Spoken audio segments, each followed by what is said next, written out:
This is Otis Wilson. Hey Otis, how's it going? I'm okay, and you? Pretty good. Let me ask you a question. What is the foundation all about? Could you dive into that about a little bit? Oh yeah, well basically, it's an after-school program with Chicago public school kids. It's 5 days a week from 3 to 6 every day, and a 6-week summer program.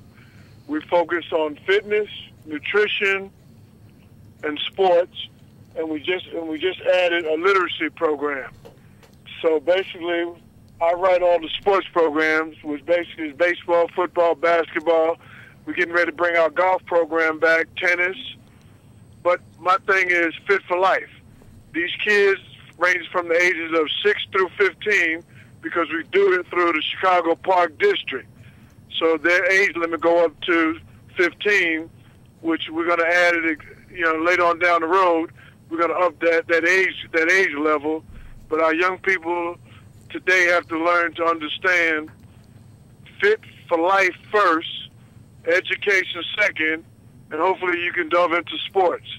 And I got a good group of athletes, trainers, and a cooking program called 360 who do our nutrition and cooking class. And we try to incorporate the families and the kids and get them to understand you have to fuel the body to be able to exercise, fuel the body to be able to play sports. So just get them to eat healthy and seek higher education. Sounds like a really good thing you got going. Let me ask you something about the Bears this year. I mean, what are your thoughts on this year's team? Well, I think they're, number one, they always, have a pretty good defense. I mean, Chicago's teams, ever since I can remember, has always been built around defense. But we had, the great Walter Payton, who I played with for 7 years, and and always had decent quarterbacks. Then when McMahon came in, kind of solidified that position. And, the offenses, as we always used to say, always was catching up. But, I think the team this year and in the past, years has always been a good football team. I mean, the division is a competitive division, and they play well, against one another. I mean, this year with the way Rodgers is playing, I don't think anybody can catch him right now. Unless they decide to lay down. But, they're playing some good football, and, the Bears are at this point, unfortunately, Jay went down, breaking his finger, so we don't know what's going to happen there. But the defense has to pick it up. I mean, you got a rookie Hines coming in here. He don't know what's going on. He has to catch up because they've been going 100 miles an hour, and he's just been 50-50, in practice. So he's got to learn on the run and figure out what he needs to do in the offense, which Mike Martz has to figure that out with him, to do simple things to keep moving the chains and let the defense do what it do. Yeah, I totally agree. What is your presence around the Bears currently? Do you attend most of the games? I'm at all the home games because obviously, I'm like this weekend I'll be with a group, signing autographs, taking pictures. So, I support them heavily. I'm at all the games. I had the good fortune to go to a couple on the road every now and then. So, hey, I'm a Bear for life, and, I support what they do, and, I'm enjoying my life after football. That's awesome. How often do you reminisce on your playing days in the NFL, specifically the Super Bowl team of '85? Well, you think about it every day because it was a great part of my life, and it was some great individuals. I mean, it's not often, you can play with Walter Payton, just recently Richard Dink went into the Hall of Fame. Mike Singletary, Dan Hampton. I mean, these guys are competitors and makes you compete. And we had a lot of great stories off the field. So, I mean, we had fun on the field and we had fun off the field, and we had a great time. I like to put it this way. We had the 80s and Michael Jordan had the 90s. Well, a question about the Super Bowl that year, the Super Bowl Shuffle. Were you an organizer at all of the actual process of that? No, Willie Galt was in charge of that. That was his baby. Him and a gentleman by the name of Dick Myers at Red Label. But it really came about because the mayor at that time, Harold Washington, they wanted to do something for charities. I mean, we had no idea of the magnitude of how this thing was going to turn out. We were just trying to help charities, and we ended up raising a lot of good money for a lot of charities around Chicago, and had a lot of fun too. What was it? It was a great time. And what instrument did you play in the production of it? Well, I never played any instrument. I'm Mama's Boy Otis, one of a kind. Oh, okay. With the remake of the Super Bowl Shuffle, the Boost Mobile commercial recently, were you in part of that? Did you take part in that? Yeah, the Boost Mobile, yeah. You know, that was, I guess, what is it, a phone, phone thing? Yeah. And but I think they did it through the internet, and it was pretty interesting. You know, when you get the guys back together, it's always fun seeing your fellow teammates. And to do something like that. So it was a good time. We had fun, and it's just a lot of something you can tell your grandkids. Yeah, a lot of fun was probably the White House trip as well. You attended that, correct? Oh, no doubt about it. I mean, that's a great opportunity. You don't pass an opportunity like that up. You don't often get invited. And the great thing about it is, 25 years later, you appreciate it more as when you were younger. And the fact that, a friend, I mean, I used to work out at the East Bank Club with him, and we used to talk about a lot of things, and we never knew how our lives would turn out. And he ended up, the President of the United States, and, me the Super Bowl champ. So it worked out well. That was a great time for us and the team. Yeah, I bet it was.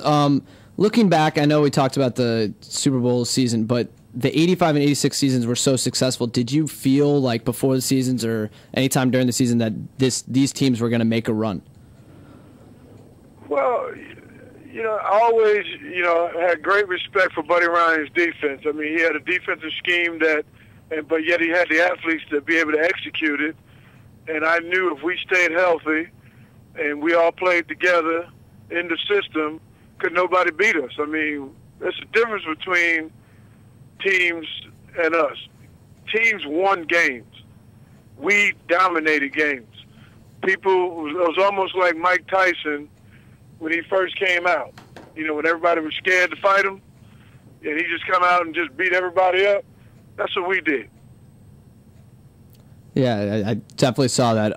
Playing alongside Mike Singletary, how awesome was that?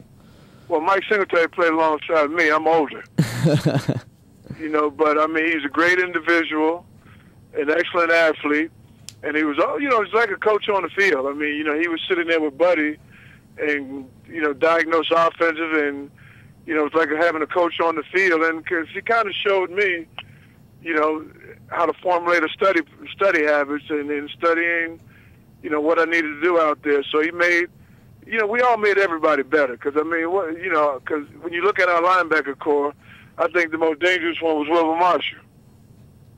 Yeah.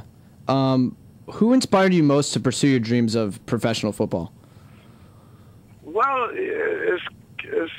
I would say growing up in my neighborhood, where I grew up in Brooklyn, New York, a neighborhood called Brownsville, I had a high school coach, Mo Finkelstein, who really set a good foundation as far as, practice habits and conditioning, and working out and taking care of yourself.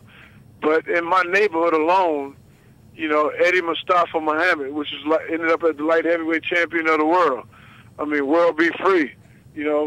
Philadelphia 76ers and a few other teams. I mean, John Brockington from my high school. I mean, we had a lot of great athletes, in that square block radius that was very successful. So, watching that and seeing how they executed their lives, inspired me. Yeah, so moving on, how great of a feeling was it to be drafted in the first round in 1980? And could you touch on what the draft was like then? Well, obviously it was totally different than it is now because there was more draft picks, and you go from no bank account to a pretty good bank account, and that was the most exciting thing for me and my family, and because any athlete, starting out playing from Pee Wee football to high school football and college has aspirations to play on the big league level, and I got that opportunity, be a first-round pick, the 19th player chosen in that round, and it was excellent. I mean, I couldn't ask for anything better. Basically being rewarded for my hard work. What does an average day consist for you? Well, today, it's just really, giving back. I mean, I've been fortunate and being very successful in a lot of things that I do, and I take pride in the foundation and working with young people, getting them to understand that, number one, you have to stay healthy, number two, you have to educate yourself, and three, take advantage of opportunities, and respect, people. And so, I spend a lot of time with these young folks with my foundation, and I really enjoy that. I mean, people invested in me, so I think now it's only fitting that I invest in other folks. So I'm at my foundation, literally 3 or 4 days a week. I used to be there every day, but my daughter, graduated her master's from DePaul. Kyla Wilson, she is now the new executive director. So she's there every day, which allowed me to go out and bring sponsorships to the table to help, more kids and, to expand, our horizon. I know there was an argument kind of between Coach Ditka and Coach Buddy Ryan. Could you touch on that at all? Well, I don't think it was an argument. It really more or less, having two head coaches. I mean, both of these guys were headstrong individuals and excellent at what they do, and both headstrong, and had two different coaching styles. We were on one side of the field, they were on another side, and, we just played hard. I mean, Ditka is the head man, so everybody knew that. But Buddy ran the defense. Everybody knew that. So they did enough and liked each other enough to where we won a Super Bowl. So I wouldn't say it was really it's almost like two people married. You love your wife, but sometimes you don't get along with your wife. So I guess that's the only way I can sum it up. Yeah. You touched about Walter Payton, how great he was. What was your relationship with him, and how fun was it going against him in practice every day? Well, number one, he was a great individual. He kind of took me under his wing, and we used to go hunting together, me, him, and Roland Harper at that time. And, it was a Twin Willow Pheasant Farm up in Kenosha. And so you get to know somebody when you're out in the fields on your day off, walking around shooting at pheasants and birds and all the wildlife. And he's just a great individual, hard worker, competitor. He said, hey, he takes every day and treat it, whether it's in practice or life, like if it was his last day. And it rubs off. I mean, when you're around success, you learn how to be successful, and you can't do nothing but respect something like that. Have you had a chance to read Jeff Pearlman's book about Walter Payton? No, I don't read that kind of stuff. I know Walter personally, and, to write that kind of stuff, I mean, write something that, somebody can, how you say, justify it or, defend himself. I mean, I don't know where he got his information from, and even if it is true, it ain't nobody's business what he did. It's only between him and his family. Yeah. Do you know why quarterback Jim McMahon retired at such a young age? Not really. You have to have Jim that. I mean, a lot of times athletes retire before their time, whether it's, their choice or, the organization's choice. Jim had a great career, and, you call it quits sometimes.